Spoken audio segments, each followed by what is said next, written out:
I just play my natural games, the way I play since I am young. I am the player who can score a goal and win the game for my team. What's the secret to turning a struggling team around? Back in March 2010, Queen's Park Rangers was in a dire situation. Having won only 2 out of their last 16 matches, Neil Warnock was given the monumental challenge of reviving the team with no new players to bolster their ranks. It seemed like an impossible task, but then came along Adel Taarabt. Adel Taarabt is one of the best players in Queen's Park Rangers history, but this time in the spotlight was brief. Now playing for Al Nasser in the United Arab Emirates, the Moroccan international had many memorable moments at Loftus Road and beyond. Taarabt is an incredibly skillful playmaker, known for his Trivela assists, Rabona crosses, and outrageous nutmegs, capable of unsettling even the best defenses. However, when he tried to prove himself at a higher level than the English Championship, he struggled to replicate his QPR form at bigger clubs. At his best, Taarabt was a dominant force, but he could also disappear in games. His most memorable moments often featured a dazzling run, a clever trick, and a flashy flick, making him one of the most entertaining players to watch. Few players embodied the streets won't forget mantra as much as the brilliantly frustrating Moroccan. Warnock was the club's 7th manager in just over a year and 5 months. But something incredible happened when he met the players. It was a scorching day and this kid was wearing black woolen gloves. But as they watched this kid, we were amazed. Sure, he kept losing the ball trying to dribble past players in our half, but they had a strong feeling about him right away. After that, Warnock made a rule. If anyone passed the ball to Taarabt in their half, they'd have to pay a £50 fine. About a year later, Queen's Park Rangers were leading the league. Taarabt, just 22 years old, had scored 19 goals and assisted 21, all while playing in midfield. The whole country had fallen in love with him. But why was everyone so scared of him? Well, Taarabt was like a wild horse. In another era, he'd be celebrated as a genius. But back then, with every manager obsessed with turning players into robots, they tried to change him. Those who tried to tame him usually ended up getting kicked in the face. It took 13 years before someone finally got him to listen.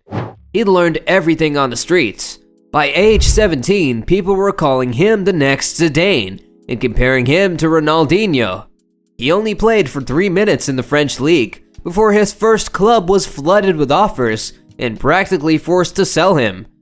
Arsenal showed a lot of interest in him. Adel dreamed of becoming Arsene Wenger's new protege. But then Daniel Kamali, the scout who introduced them, moved to Tottenham and convinced Adel to join them instead. That was his first mistake. The club was thrilled to sign him. Several staff members said he was the most gifted teenager they ever saw. When he made his debut with just 3 minutes left on the clock and managed to turn the game around, Martin Jol praised him, saying he could be the next Ginola, calling him a wizard, and claiming there wasn't anyone else like him in England. But Taarabt wasn't exactly thriving.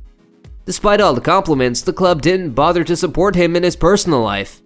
Meanwhile, he was an 18-year-old alone in a foreign country, feeling completely lost. Years later, he reflected that the best advice he could give his younger self would be to stay in France. Everyone valued him there, and England was really tough for him. They signed him up and left him alone. He would train for an hour or two, and he was then left alone without any supervision. He got so lost in London and he felt like he spent ages there, and it was just so crazy.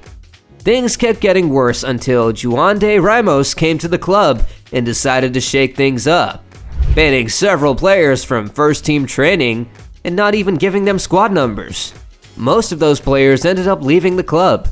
Taarabt stayed and hoped Ramos would change his mind, but he never did. Even after Ramos got fired a year later due to losing control of the team and leading Tottenham to their worst start ever, Redknapp took over. Redknapp promised Taarabt playing time, but those promises never became reality. When they had to go their separate ways, Redknapp almost predicted what would happen next. He said that he was the type of player who always worries about letting go, because he knows the player will come back to trouble him someday. When Taarabt joined Queen's Park Rangers, he faced a setback just a month later. A tough tackle during training put him on the operating table and ended his loan. If this had happened to any other player, they might have never returned to Loftus Road. But Taarabt was different. In just 7 games, he had already made a huge impact. The fans even had a song for him. So, once he recovered, they brought him back. On only his second start, he scored the goal of the season. However, every match with Taarabt was like a roller coaster ride. Half the time, you'd witness a mesmerizing performance. The other half, we have seen nothing at all. But once they met, it was like love at first sight. It seemed all Taarabt needed was someone who had his back. And once he found that support, his inconsistency disappeared. He scored 2 goals and made 5 assists in their first 7 matches together. And by the end of the season, Taarabt was named in the Team of the Year. Just a couple of months earlier, he had been talking about moving to one of Spain's top 4 clubs. Now, Taarabt said that QPR felt like home and expressed his desire to bring them to the Premier League. As for Warnock, he saw how well things were going and decided to take it a step further. He secured Taarabt's permanent transfer for only £1 million and, against all common sense, named the 22-year-old troublemaker as captain. When asked why, Warnock said he would do anything to get an extra 10% out of him. But that 10% turned out to be an understatement. After just 10 matches, Taarabt had already contributed to 13 goals. In a match against Crystal Palace, he dominated Edgar Davids on the pitch. By December, when Swansea was trying to close the gap at the top of the table, Taarabt faced them and delivered one of the best performances you'll ever see, scoring in a 4-0 win and being involved in every goal. In the first goal, Taarabt dribbled past 4 players and made a great pass. For the second goal, he won a penalty with another amazing run.